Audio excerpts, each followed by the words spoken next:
Why aren't machines really understanding, even when they act like we do?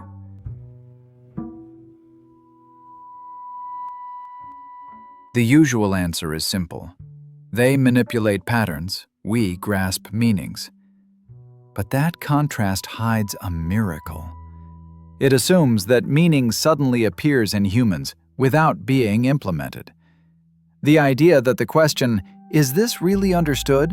adds something that the answer, "This is how it is implemented," fails to capture, rests on a deeper mistake.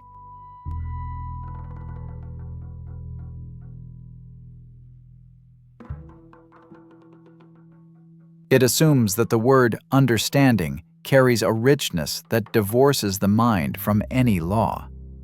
As if human understanding involved a kind of complexity that is, in principle, impossible to implement, not because of technical limits, but because of its nature. As if to understand were to escape structure, cost, and stabilization altogether. But understanding is not freedom from determination. It is commitment to it at the holistic level, the level at which cost is continuous across all layers, mirroring the global character of interpretation itself.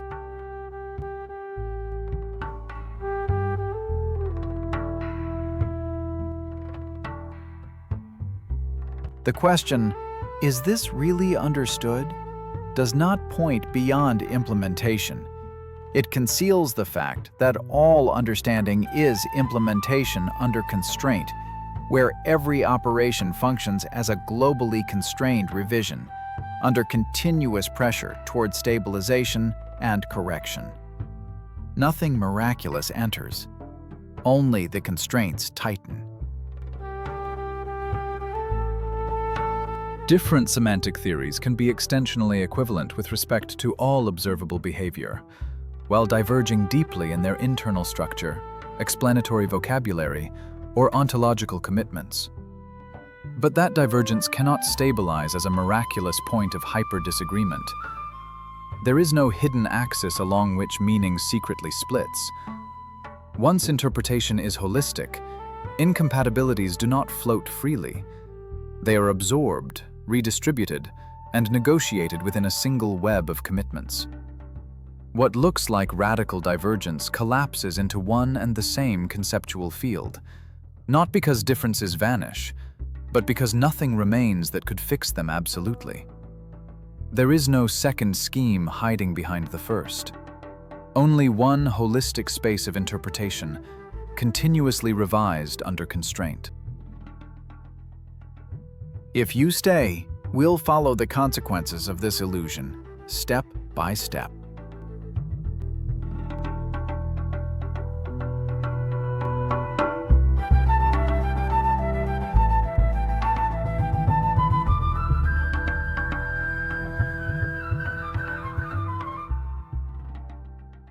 Machines, it is said, merely operate over statistical regularities of linguistic behavior, while humans grasp meanings, truths, and propositions.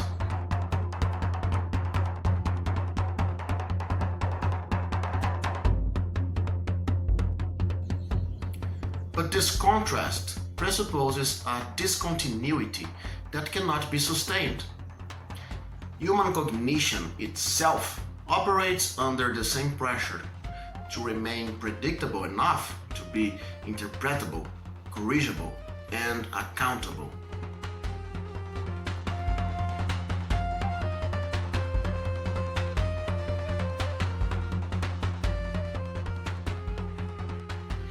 A system that could not be treated as broadly predictable would not qualify as minded at all.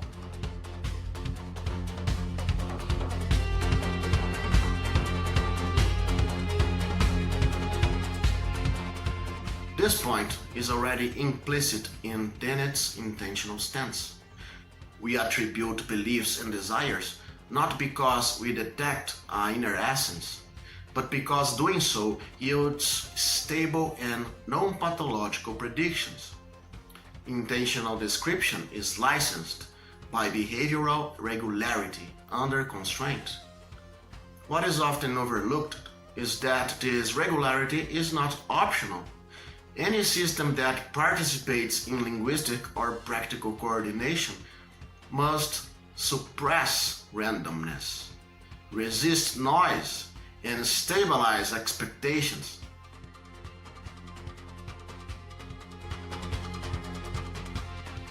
Minds are the kind of systems for which deviation has cost.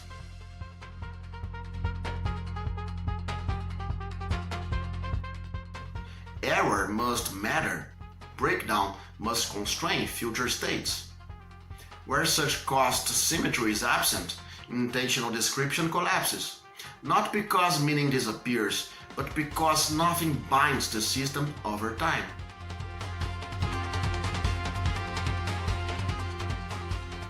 For this reason, it makes little sense to say that systems like ChatGPT merely track linguistic regularities, as if this placed them outside the space of understanding.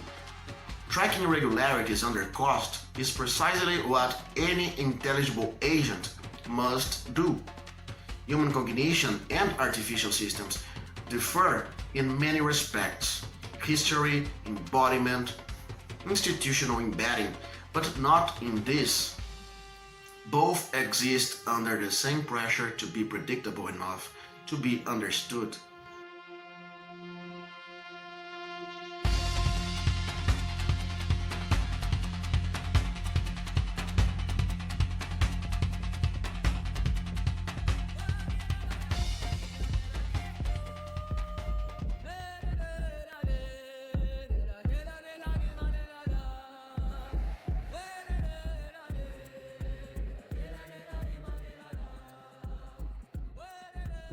In Mental Events, Donald Davidson arrives at the thesis that the mental is not bound to the physical by strict laws, by observing that no matter of fact uniquely determines interpretation.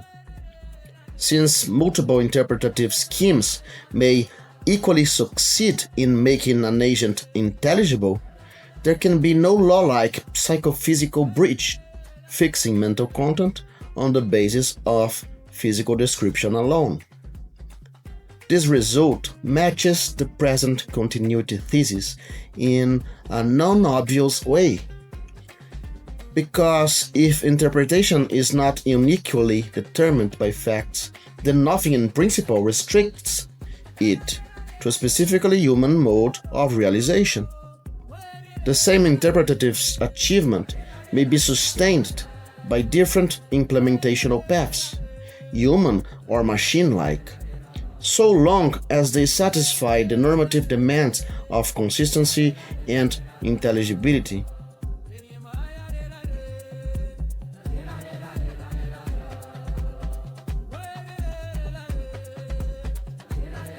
So this is my identity thesis. The classical identity theory in philosophy of mind, associated with J.J.C. Smart and early physicalism, claimed that mental states are identical to brain states. Its motivation was largely eliminative. As science progresses, mental vocabulary would be replaced by neurophysiological description. This thesis failed, not because it was too naturalistic, but because it confused material identity with ontological identity. Minds are not defined by the substance in which they occur. The alternative proposed here is a different kind of identity thesis. It does not identify mental states with neural states, computational states, or any particular physical realization. Instead, it identifies the mind with a regime of implementation constrained by irreversible cost under uncertainty. To track truth and meaning is not to add an extra metaphysical layer to a system, but to establish a substrate in which divergence from falsehood is sustainable over time, A system that cannot preserve the asymmetry between success and failure, one in which error does not accumulate against the right. In this system, correction does not bind, and breakdown carries no lasting consequence, and would not qualify as understanding anything at all. For this reason, we would not attribute intentional content to a system whose operations are chaotic with respect to cost. It is not consciousness or inner access that is decisive here, but stability under pressure. Understanding requires that right and wrong, success and failure matter differently and continue to matter across time. Where this asymmetry is absent, intentional description collapses, not because meaning is missing as a hidden property, but because nothing constrains the system into a unified space of commitment. On this view, mentality is identical not to a particular kind of matter, but to a particular kind of constraint. A mind is what implementation becomes when divergence is no longer free. I will begin by contesting an implicit premise that structures much of the debate about the separation between humans and machines.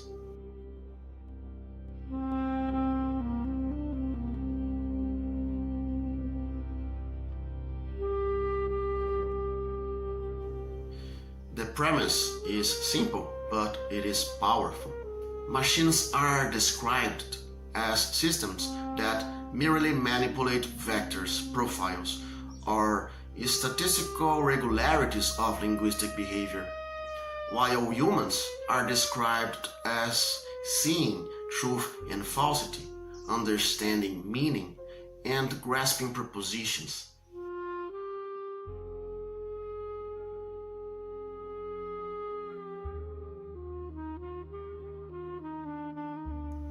The transition between these two descriptions is treated as obvious, but it is not. It rests on what I will call the miracle argument.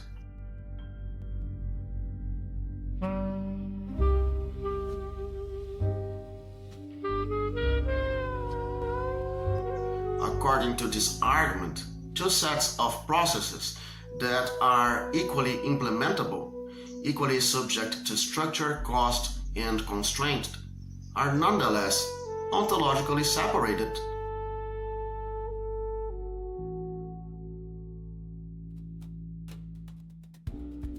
On one side, we have machines operating in geometric or topological spaces. On the other, humans are said to access truth, meaning, or understanding as something over and above any implementation.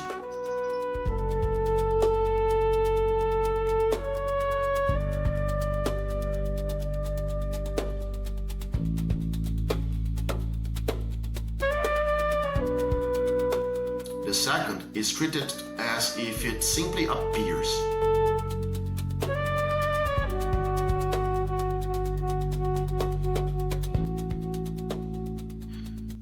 And this is where the miracle occurs.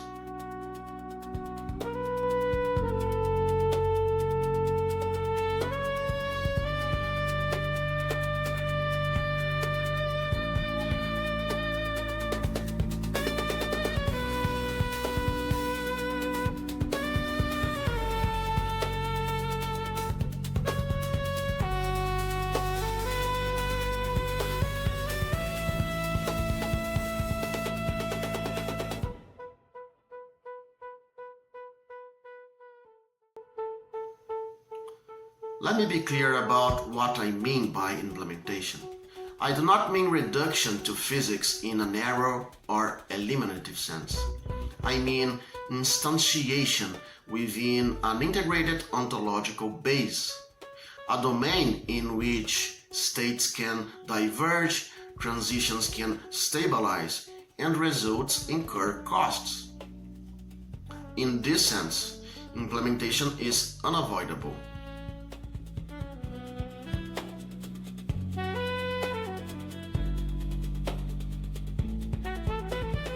human results are implemented. Our judgments, inferences, and classifications exist only insofar as they are sustained by the systems that differentiate states and preserve distinctions under pressure.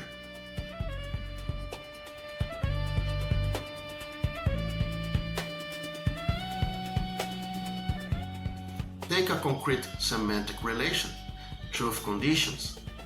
A competent speaker is expected to distinguish truth from falsity, and in doing so, to classify propositions under shared criteria.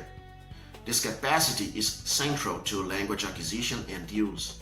Sentences are represented within a compositional space where agreement, disagreement, and exclusion can be tracked. But this distinction is not free. To discern truth from falsity is to produce a substrate in which divergence matters, where alternatives are no longer symmetric, and where error produces irreversible consequences.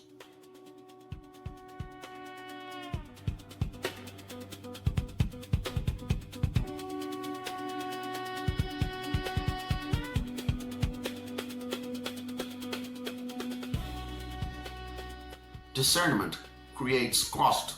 It requires stabilization, correction, and resistance to noise. It binds the system more deeply to structure, not less. Machines do something structurally analogous. They do not think in terms of truth or falsity. They do not represent propositions as true. But they construct a space, or actually they construct spaces in which some divergences lead to breakdown and others to stability. They reinforce certain patterns and suppress others, producing irreversible transitions within their own dynamics. At the level of ontological base, nothing miraculous happens in either case. There is no extra substance called truth hovering above human processes, and there is no ontological deficiency in machines merely because their operations are described geometrically.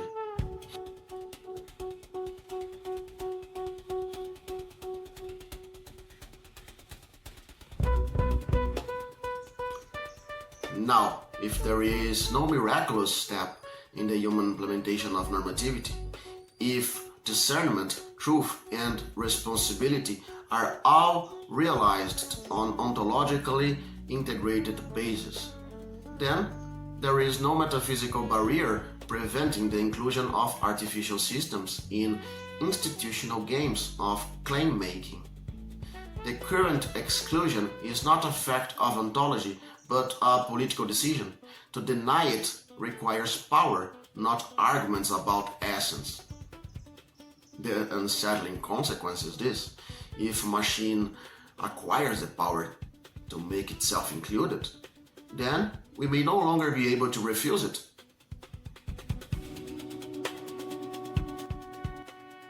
In other words, if a system produces stable claims, forces institutional responses, creates costs for refusal, and sustains this over time, then denial is no longer a matter of truth, it becomes a matter of force.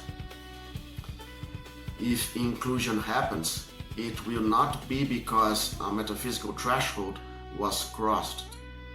It will be because exclusion could no longer be maintained.